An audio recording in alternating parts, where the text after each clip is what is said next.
management is one of the important part of the attempting question. Many times you will face like you do not know anything related to that particular question. जैसे कहते हैं हिंदी में कि हवा में फेंकना, तो वो नहीं कर रहे हो आप, आपके पास कुछ ना कुछ कंटेंट है, आप उसके बेसिस पर कुछ एनालाइज कर रहे हो. You can use different color pens and you can use boxes, you can use case study, you can use examples, you can write in separate boxes so that the examiner gives certain focus on that particular case study or example which you have written. You should not analyze the paper that how did it go. Leave it to the examiner, they will check it. Namaste everybody. My name is Kalpesh Kumar Sharma and I have secured rank 73 in UPSC Civil Services Examination 2020. Brief introduction before commenting upon the mains preparation is that I have done my schooling from the Jawahar Navodaya Vidyalaya in Jalore district of Rajasthan in 2010. Then I did my Bachelor of Technology in Mechanical Engineering from MNIT Jaipur in 2015. Then I did 2 years job with Hero MotoCorp till 2017. Then I started to prepare for the Civil Services Examination in August 2017. And then I gave 3 attempts in UPSC. Fortunately I cleared all the 3 prelims in this journey. And in the first attempt I could not clear mains. And in the second attempt I gave interview but could not clear the interview stage or the final result. And in third attempt, fortunately I have been able to secure a decent rank to get into a prestigious service called IAS. So this was my journey regarding the UPSC preparation and my education background. So now coming to, I would like to share some insights on the mains preparation. Like now the mains is coming in January. We have almost 2 months or 2 months and 10-15 days in addition to that. So how to utilize these 2 months and 15 days. So I would go paper by paper as the prelims result has not yet come out. So I would limit myself to that condition, because if the prelims, if one clears the prelims, then the whole scenario changes, because the 2 months would be a race towards a particular aim or a target. So in that regard you can accommodate or modify that particular strategy. So starting from the GS paper 1. So GS paper 1 includes modern India, world history and geography, both world and Indian geography, and also the Indian society component. So for the modern India part, the knowledge which we have gathered during the prelims stage is sufficient, and just we have to modify that knowledge, or we have to put that knowledge into an analytical answers. Like if some question comes on how the Mahatma Gandhi is relevant in present context, or how Mahatma Gandhi changed the scenario or the direction of the Indian national movement. So in that way we have to think about this thing. So whatever sources, like if you have read Spectrum or another Bipin Chandra, then stick to that and analyze them from the previous year question papers, like what kind of questions are coming and what facts you have to put in that particular question. That is from the modern India part. And on the world history part, I would say that I did not prepare that much on the world history part. I only read 2 NCRTs of Arjun Dev, one of the 9th and the 10th. These NCRTs are called The Story of Civilization. You can also refer to that. These NCRTs will give you basic knowledge to attempt the conventional answers, conventional questions. Like in 2018 attempt, there was a question on the American Revolution or French Revolution. So these are very, very conventional questions, and these you should prepare. These you cannot afford to miss. So I think I did these 2 sources for world history, and I think these were enough. I did not do big books like Norman Lowy or any other book. So that was about the world history. And as we have seen in 2020 paper, there was no question on the world history. So that call you can make. If you have time, then you can prepare for world history. Otherwise, you can just go through the basic concepts or the basic ingredients of that particular syllabus, like French Revolution, American Revolution, and World Wars, and also Industrial Revolution. So these 5-6 events will, I think, will be suffice for this particular part. Then coming to the geography. So nowadays the geography is coming in, the geography questions are coming in sync with the environment. So geography questions and environment questions are coming in a mixed way in GS paper 1 as well as in GS paper 3.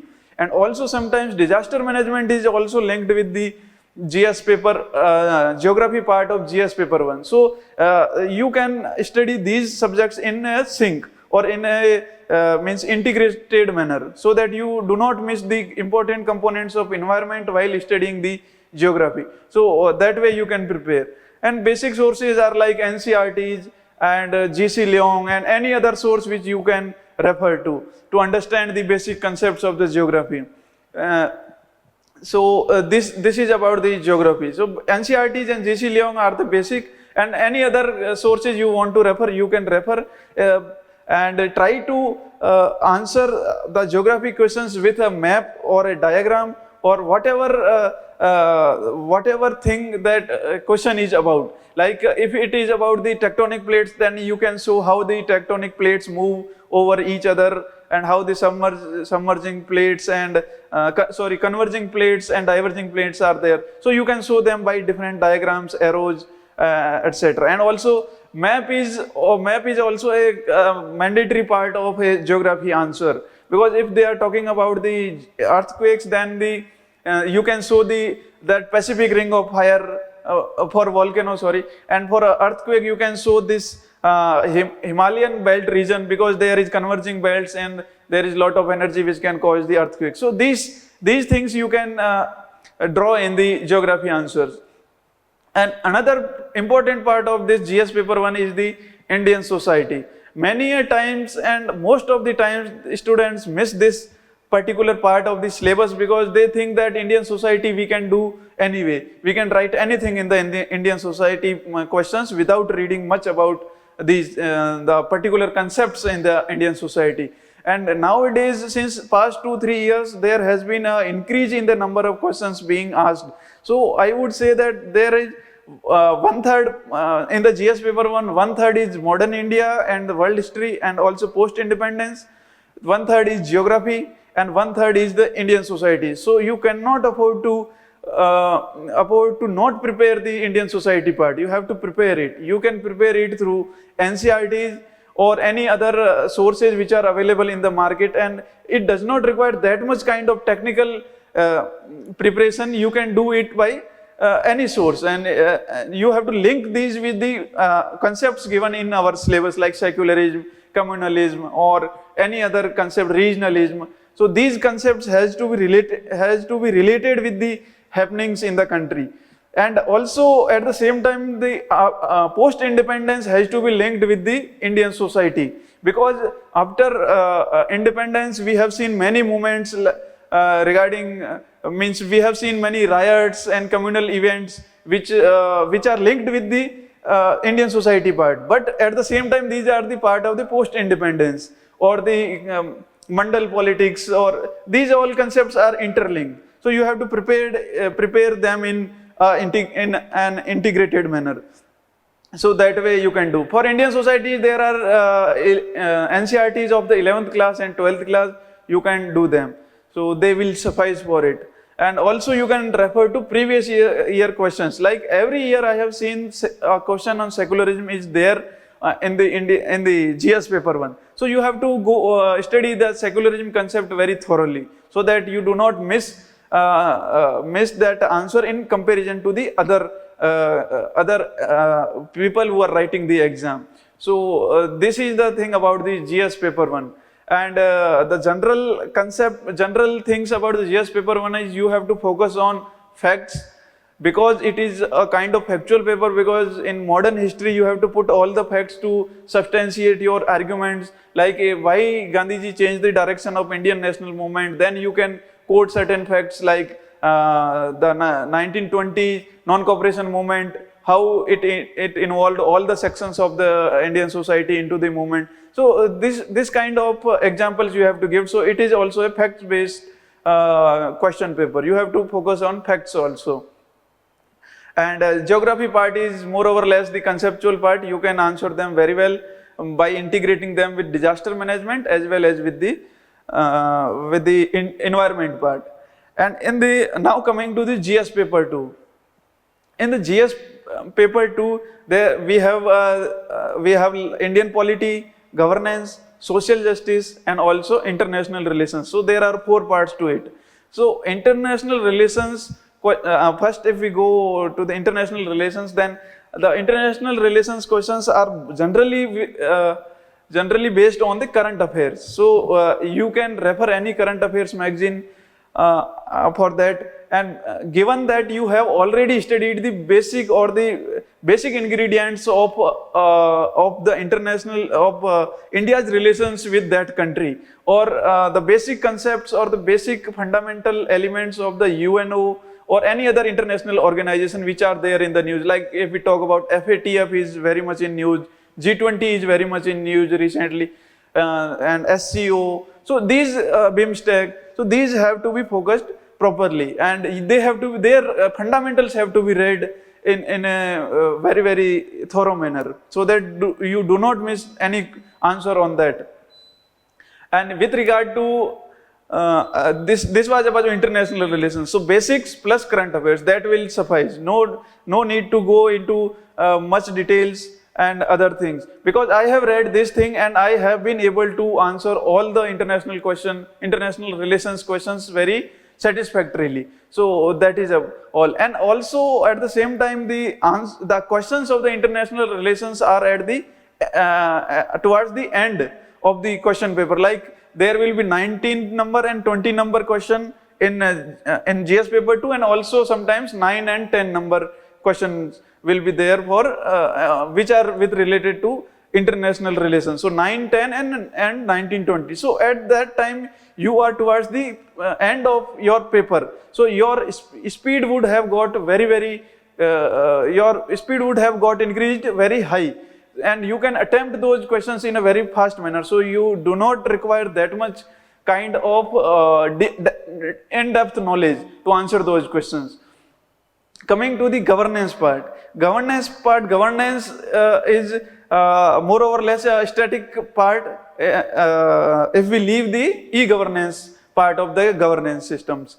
So for e-governance, you can gather multiple examples, multiple case studies from various sources like newspapers or any other coaching material which is there in the market with related to that. So collect those examples, and these examples should be at your fingertips. And other like Digital India, and these things are interrelated, and you can very well answer those questions if comes from the governance part. And other sections in this governance are Citizens Charter and other issues related to corruption, public administration, and civil services reforms. So all these things you can answer in a satisfactory manner if you have your fundamentals clear, like what kind of governance we require in India, how the governance has changed from the pre-independence to post-independence, or during 1960s to the 2020s. So these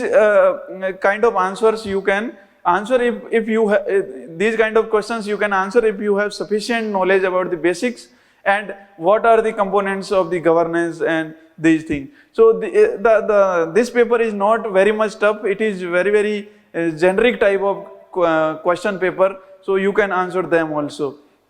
At the same time, social justice part includes health, education, and issues with regard to the vulnerable sections. So these sections require certain preparation, because health and education, there are many reports coming and which are being analyzed in the newspapers regularly. So all these reports are to be seen in a sync. Like many a times government criticize a particular report that it is lacking this parameter, or it has specific parameters. Because of that we are lagging in the global hunger index or any other index for that matter. So you have to keep that also in mind. So it is also a fact-based part of the GS paper too, because you have to gather certain data related to health, related to education, and also related to poverty, and all those particular topics which are there in this particular section. So you have to focus on facts as well, and you have to put those facts in the answer sheet with, like, if certain committee has recommended certain things, or suppose Acer report of the Pratham NGO comes every year. So this report has to be quoted as it is in the answer. So it will give certain weightage to your answers. So that way you can prepare this section. And also at the same time you should also focus on the fundamentals. Because I myself has focused on the fundamentals, like what is inclusive development, what is the definition of inclusive development, what are the different sectors of the health, what are the different sectors of the education, and new evolution, new events happening in these sectors, like the National Health Policy came in 2017, new education policy came recently. So all these things have to be seen in an integrated manner or a holistic manner. Means you have to see the first education policy of 1966, then 1986, and then now 2020. So all those changes which have been made in those policies, you have to know about those changes. So this way you can prepare these things, and also certain facts you have to remember about these things, so that your answer looks like an expert's answer or an administrator's answers, which is based on the certain information, and it is not a complete. It is not a based means it is based on certain facts, and you have certain opinion based on certain facts. You do not write in air, और जैसे कहते हैं हिंदी में कि हवा में फेंकना, तो वो नहीं कर रहे हो आप. आपके पास कुछ ना कुछ कंटेंट है, आप उसके बेसिस पर कुछ एनालाइज कर रहे हो. Or and in the end, in the conclusion part of these questions, you have to show certain futuristic way, like you can answer them through the you can write there the importance of the SDGs, how those SDGs will result into inclusive development or the holistic development. And you can also link these areas with the DPSPs of our constitution. Like health is there in our DPSP, education is also there, the poverty, inequalities, income inequalities, these are to be also removed as directed in the DPSP to the state. So all these things you can write there. Like if we are able to eradicate the poverty by 2030 or 2035, we will able to meet the goal of we will able to meet the dream of our forefathers as envisaged in the constitution. So you can write in that way. So it will give a holistic view to the examiner, that you have the knowledge that how the education, health and poverty will link them, will result into the completion of our goals that are envisaged in the constitution. So you have good understanding of those things. It will show to the examiner, and he will reward you for this. And you can also use certain flow charts, diagrams for in this particular area, like different color pens you can also use, like how poverty is linked with the health, how there is a vicious cycle of poverty. Like if there is poverty, then there will be low education, there will be low labor, low wages, and again there will be poverty. So all these things you can show through certain flow charts or diagrams. Now coming to the part of Indian polity, that is an important part of the GS paper too. So Indian polity you have already read in the prelims preparation, because in prelims we rely heavily on the Indian polity part, that we will do almost all the questions correct which are coming from the polity part in prelims paper. So we almost all of the aspirants, we have good understanding of the polity. Like I also had a better interest, more interest in polity rather than the other subjects. Like everyday happenings are there. So like if some speaker is being asked to declare certain MLAs or MPs disqualified under the anti-defection law. So that kind of news interests us. So we have to focus, we have to capitalize on those particular aspects. And we can quote those as examples in our answers in the Indian polity questions. Like there is a separation of power concept is given, federalism concept is given. So there is a defined syllabus of that also in our main syllabus. So you can analyze every topic in detail. Like federalism is there, so what kind of federalism is there in USA, what kind of federalism in India, so those differences, how federalism evolves, and what are the benefits, what are the drawbacks of it, why Indian system is called quasi-federal, not completely federal. So all these things you have to, you can do them, and these are very, very interesting topics. So whenever you start writing the answer, you can start with the polity questions as well, because in the initial phase of in the beginning of the question paper, there comes the questions of the Indian polity. Like from 1 to 4 there will be Indian polity, and again in second section 11 to 12, 11 to 13 or 14 or whatever questions are there, there will be Indian polity questions. So these questions will give you certain advantage over other questions. So and this you can prepare through the that Lakshmikant book, and also you can go through the Our Constitution by Subhas Kashyap. I had read these two books and they were quite sufficient, along with the current affairs which we read through any of the magazines which are available in the market. So I think you do not have to go any further from these three sources. These will suffice, along with the newspaper reading which we do regularly. Now coming to the paper 3. And also in paper 1, you have to, I had quoted many cases, constitutional cases, and also many judgments of the Supreme Court and High Court related to various rights, like right to privacy. So these kind of aspects you can quote in GS paper 2. And and in the governance part, I had quoted lot of case studies from various parts of our country and also out of the country, like Kenya. And there was a program called, I do not recall that particular name. There was a program where the digital financial inclusion was done. It was in somewhere in Africa. So that example I had quoted. So you can also quote such examples. And now coming to GS paper 3, there are 4 components of this paper as well. One is the economy, the second is the environment section, and third is the science and tech, and fourth one is the disaster management. So for disaster management, I will go in a reverse manner. For disaster management, your basics should be strong, because for every disaster there is a certain or particular type of strategy is there which is being adopted by our government or the NDMA. So you have to know 4 or 5, there are a lot of components or lot of steps are given in that particular, for tackling that particular disaster, but you have to remember the major 2 or 3 disasters. And you can divide them into structural measures and non-structural measures. So that way you can answer those questions, and I think it is sufficient.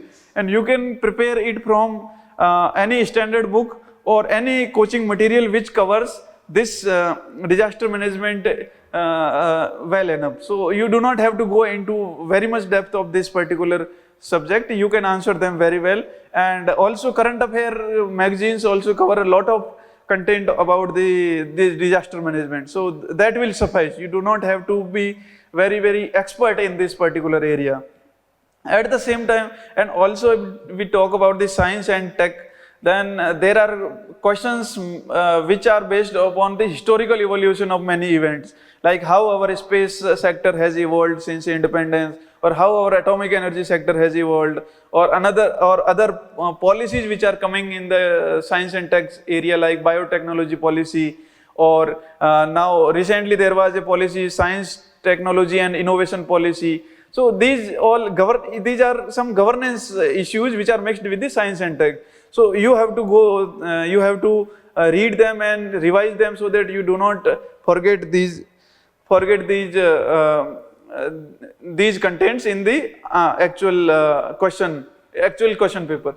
So, and also at the same time you have to go through certain details of the technical issues, like recently we are going through this COVID crisis, so you have to one has to remember all the things like how the COVID evolved, or what are the components of the COVID, how does it spread. So these certain kind of questions we can prepare. I had also prepared this through the Current Affairs magazine. So apart from the basics which I told about the space sector, atomic energy, you have to go through the current affairs of last 1 or 2 years. That would suffice. You do not have to worry much about it, because many a times bouncers come in this science and tech portion.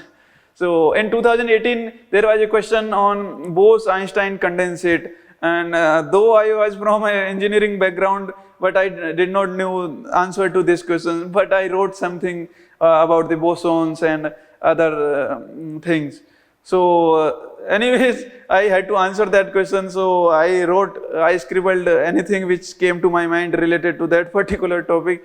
So many times you will face like you do not know anything related to that particular question, but you have to scribble anything, because you must have read well enough that you can write at least very close to that particular topic, if not the exact answer. So that would do the thing. And now coming to the environment part, as I previously said, you have to read geography, environment, and also disaster management in sync, because these are all three events or the areas are interrelated. So, and for environment, I would say the conventional acts like Biodiversity Act, Environment Protection Act, and Wildlife Protection Act, these all acts would do. And apart from this, you have to go through the current affairs. Like recently there was a question on this new, what they call, environmental impact assessment notification. So these things you have to be aware, and you will be aware if you prepare very, very thoroughly. So the environment will not be much of a problem in mains, as we face in the prelims part, because there are bouncers and questions come from anywhere. So that will not happen in the mains. You can very well answer those questions. And I had also referred only the prelim source, which I did from a book which was available in the market, and also with the current affairs. So these two will suffice for the environment section. And I did not do anything more than that. This was sufficient. And also now coming to the economy part. So economy has two components. Again, two components, because every section in the main syllabus there are two components. One is the current affairs and static. Your static or the fundamentals should always be clear. You cannot afford to not read them or not revise them. Because if you do not know anything about the current, then you can at least write about the fundamentals of that particular concept, and that would give examiner a view that that this student has a certain understanding of this concept, and it is not an alien concept to this person, even if he is not aware about the current happening. So static you have to do, and there are sufficient and ample resources available in this market or on internet that you can very well prepare the static part.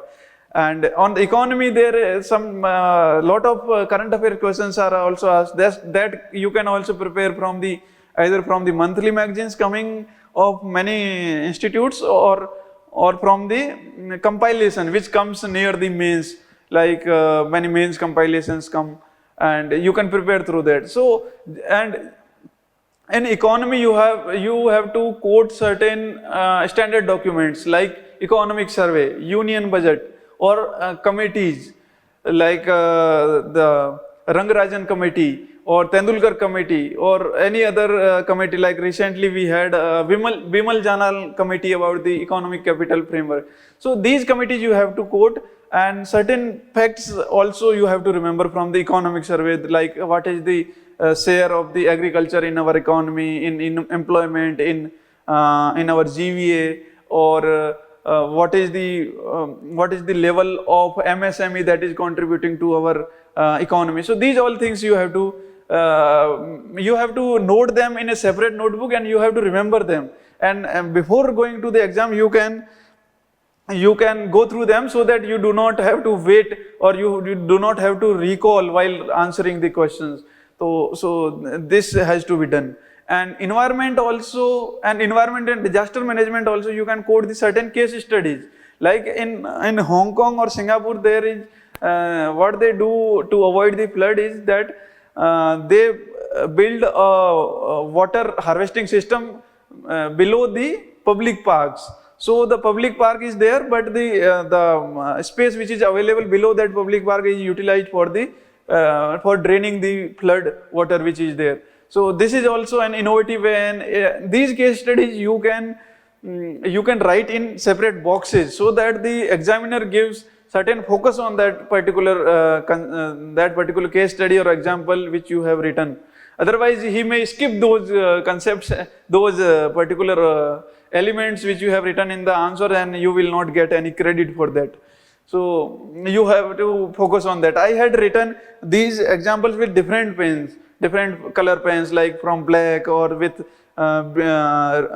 green pen. So this gives a certain means your copy will be unique in front of the examiner. He will not treat it as a normal copy, and he will see certain new components or the new things which are there in your copy, and he will reward you for them. He is more likely to reward you actually.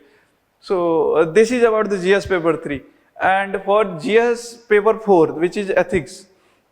So in ethics there are three components. One of them is the human values part, another is the public administration, and third one is the case studies. So in ethics paper there are 13 or 12 questions in the beginning which are based on human values, and public administration which are more or less theoretical in nature. And in case studies part, these case studies are based on both these things, like human values and also on the public administration part.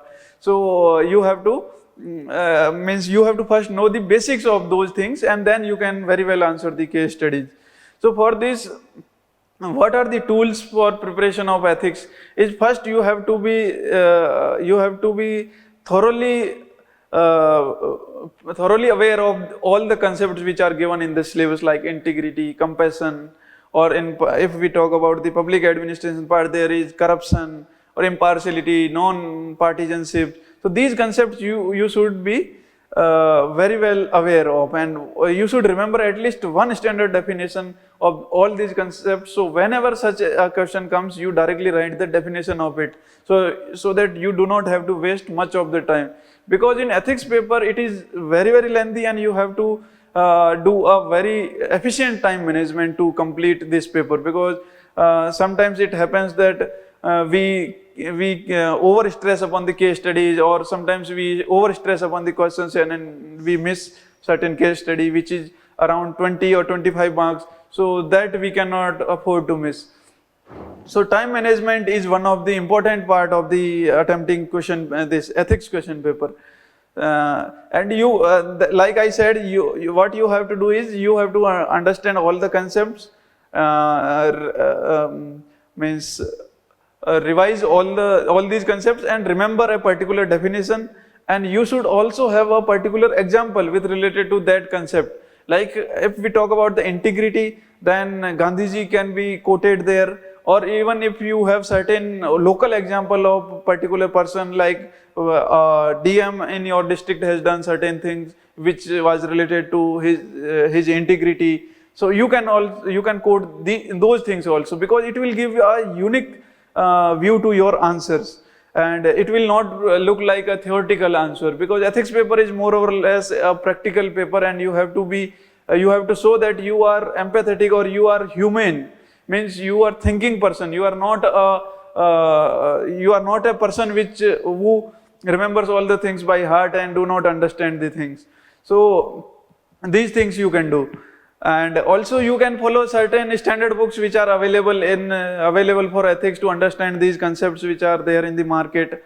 I had also done only those books, and I had prepared a particular example list in a separate notebook or a separate A4 sheet booklet. 4-5 pages were there, and I had collected all those examples from various sources, from newspapers, from modern India syllabus, or from, also I had read certain biographies. I had took certain examples from those biographies and put into my this example list. So, and when I went to the paper, before going to the paper, I had remembered all those things. I had revised all those things so that I can answer those things at the moment in the question paper, and I do not have to think much or do not have to stress about recalling certain things which I had forgotten. So these things you can do. And for on the aspect of attempting this particular question paper, what I would do was, I had started with first question, and I would attempt up to the 8th question. Then I would go to the case study, and from first to 8th question, it would happen in first 45 minutes, like some 5 or 6 minutes for each question. Then I would go to the case studies, and I would attempt them well. And in the final leg of the exam paper, I would write the last 5 questions from 9 to 13 or 9 to 12, whatever there are. So in that manner, I would not miss the complete case study, which is a 20 marker or 25 marker. Even if I miss certain questions, then I would miss 12th or 13th question, and which are not that much of worth. I mean, they do not carry much marks, because there would be 10 markers, and I can write at least certain content which can fetch me 2-3 marks in each of those questions. So that way you can also attempt the question paper. In the earlier attempts, I used to attempt the case studies in the beginning, but later on I changed this strategy, and I moved on to that strategy that in the initial phase I would start with the questions, and then I would focus on the case studies, then again I would come to the questions which are remaining. In this manner, what happens is, we sometimes in the questions there are many type of concepts are given. Like if we are attempting 8 questions, that means you are at least revising 8 questions in that particular paper. So while attempting the case studies, if certain case studies is on that, any of the topic which are there in the 8 questions, then you will answer that question very well. So that is also one of the added advantage in doing this way. So this way you can attempt the ethics paper, I think. And so this is all about the GS paper, all 4 GS papers preparation and attempting the question paper in real exam. And there are a few general things which I want to share with you. Like you should at least attempt 2 full-length papers of each of these papers before going to the real UPSC exam. Because you should have the practice of attempting these questions back to back in 2 days. So it has to be it comes only with the practice. So you should do those practice in while doing the practice at home or in the mock test or any other test series. So that is one thing. Secondly, you should not. I would not recall, or I would not I would not check the exact answers of the questions which were there. So I would assume that whatever I am writing is the correct, and I would not check those questions or not check the answers which I had written in answer sheets till the mains exam is over. So you can also do that, I think, because sometimes what happens is, if our GS paper has not gone that good, then our GS paper 2 will be affected. So you have to remember that thing, that you should not analyze the paper that how did it go. Leave it to the examiner, they will check it. And you can check those answers or those questions after finishing all the exam papers of the mains last day of the optional. So these 2 things you can do. Also, you can use different color pens, and you can use boxes, you can use case study, you can use examples. So all these things have to be incorporated in the answer itself. Whenever you are writing the answer, you should not procrastinate that I will write example in the next question, because it will never happen. because the time runs very fast during the time we are attempting the question paper. So you have to write those examples then and there whenever you recall them. So and sometimes you have to do these things intentionally. It will not come automatically to you. You have to do that intentionally, that I have to put one example into it, I have to put one case study into it. So this way also you can utilize your knowledge which you already have. You have to just put that knowledge on the paper. And I would also do the same things, like whatever examples, case studies I would recall during attempting the answer, I would write then and there. I would not wait for the next question to come. So this way you can also do things. And this is all I think about the GS mains preparation. So thank you very much.